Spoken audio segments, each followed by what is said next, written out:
Okay, so now I want to come inside and just remove a little bit. It doesn't have to be a lot here. Just enough, again, to not have a central point that the piece is going to rotate upon.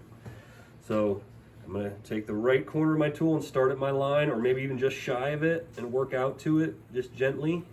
See my finger's still pushing down.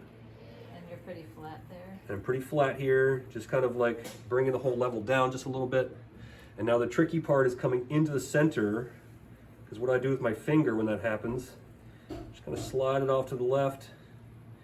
And when your tool is at the center, the clay is turning in like millimeters. It's like not moving. Out here, it's moving very quickly. And right at that center point, it's just turning in place almost. So you got to linger at the middle more to get that middle point cut. And so, you know, functionally, that's all I need.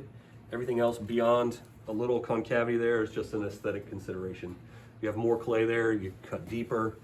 And again, you don't really know, right? So you're got to use the force. Like, okay, don't want to trim too far, but how do I know? So it's one of those things that kind of comes with skill and time. And you know, as you get more experience at throwing, you make those floors more regular. It becomes more predictable. It's not kind of wildly varying from pot to pot. So the hill is steep at first. Okay, so that's all for there. You know, functionally I have a foot now, but I want to consider maybe thinning this out. You know, it's looking a little chunky, a little wide for the pot. And so, and I like to put a little bevel at this edge. You can see how sharp this is. If you leave a sharp corner like this, it'll tend to chip much more easily, like in the cabinet and in use. And so a functional consideration is kind of rounding that edge, rounding any edges.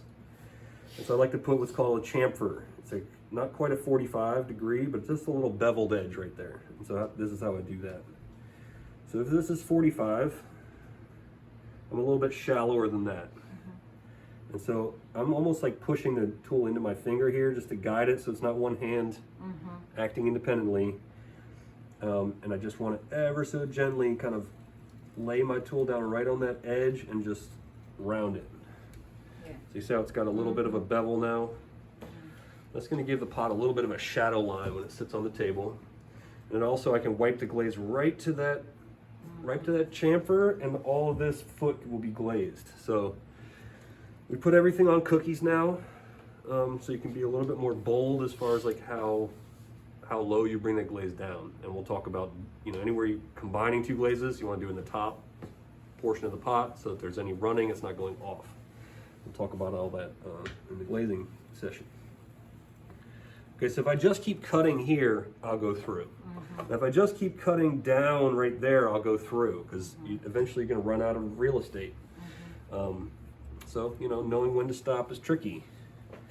But I'd say just cut down a little bit, you know, just enough is all you need. And then you can check with the straight edge. Here, so I like to use the throwing knife. And you stop your wheel and lay your knife across your foot. And if you see, you know, if you can see daylight under there, then you're in good shape. Like, you have a functional foot ring. And so I guess, you know, technically cutting this clay off the outside is aesthetic, you know, but I think that it's important to kind of learn the skill, learn to finish them, and you know, give them a foot ring. It's traditional.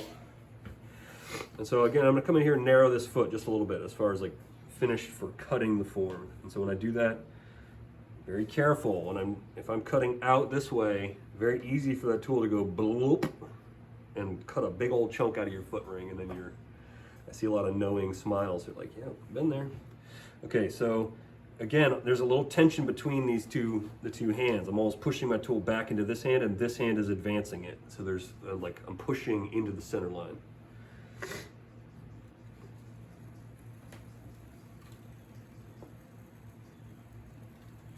Especially in these moves when I'm cutting in, the force is traveling across the center line and trying to push the pot that way off the wheel head. And same thing when I'm trimming out like that, the force is pushing irregularly out to the side. So always have that downward pressure of the hands, and learning these hand positions for trimming is a lot about how do I keep these joined and still contact the floor of the pot. So I'll just gently remind you, hopefully no pots go diving to their doom. But this hand, the left hand, not only is it holding the piece down, but it's almost always like ready, you know, because that piece can come loose at any moment. You're applying a lot of weird forces from the side and stuff onto this. And so the taller these get, the more difficult. So you know, the nice thing about the first ones, they're a little bit shorter, you know. The taller things get, the more precarious, the higher that center of gravity. So. And how fast does the wheel? Yeah, probably like, I wouldn't go much faster than like 60% probably. And you do want a steady, quick clip, because if I'm going like, if I'm going slow like this is longer that I have to hold my tool steady at one level for it to be cut symmetrically. So there is such a thing as too slow on the trimming, and thank you for that question.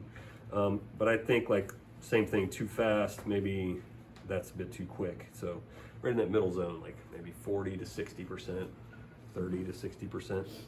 I wouldn't go much slower than, you know, if it's really crawling, that will stymie you also.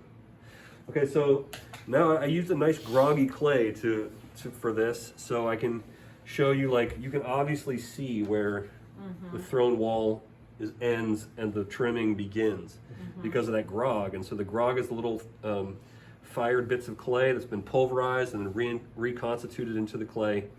And what it's for is to help with thermal expansion and contraction, and that also helps with drying, so you can reduce the amount of cracking when you're drying.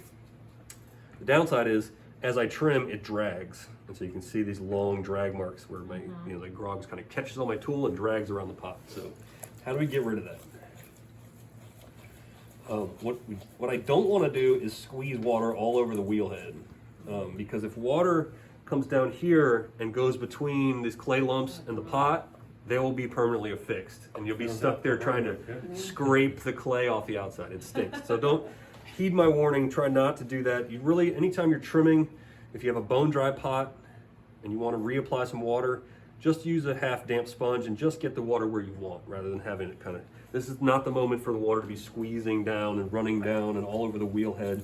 The same thing too, I wouldn't spritz. Like if I wanted to get some water on that, and I spritzed, now I've got water, little water droplets everywhere, and the trimmings are going to stick everywhere. So that's the word of warning. Just try to get the water where you want when you're trimming, and like keep everything else as dry as possible.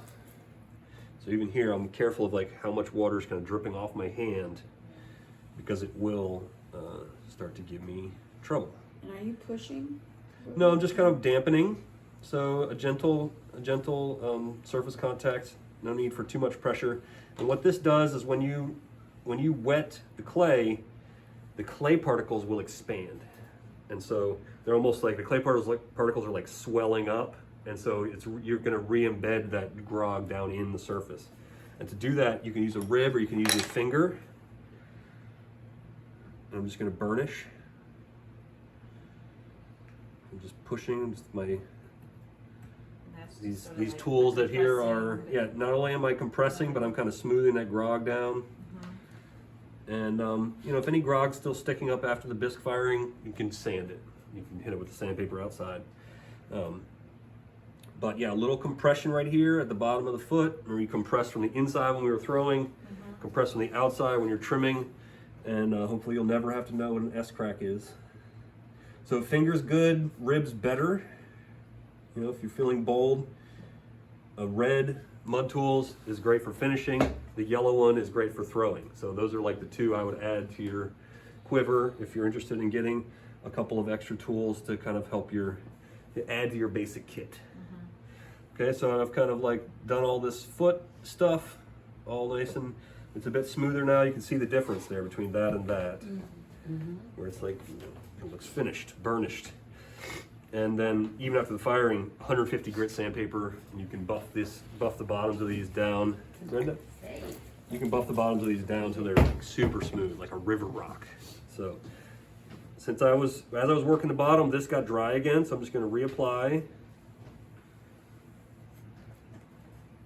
And then carefully come in here with the rib or finger.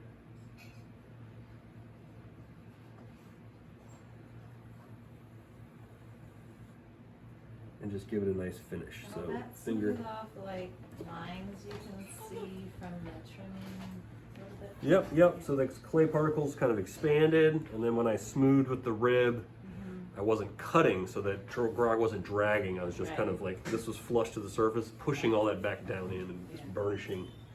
So if you have a clay with less grog, then you will have this problem less, but you still want to finish the bottom. You know, anywhere you trimmed, you just want to apply some water and just burnish.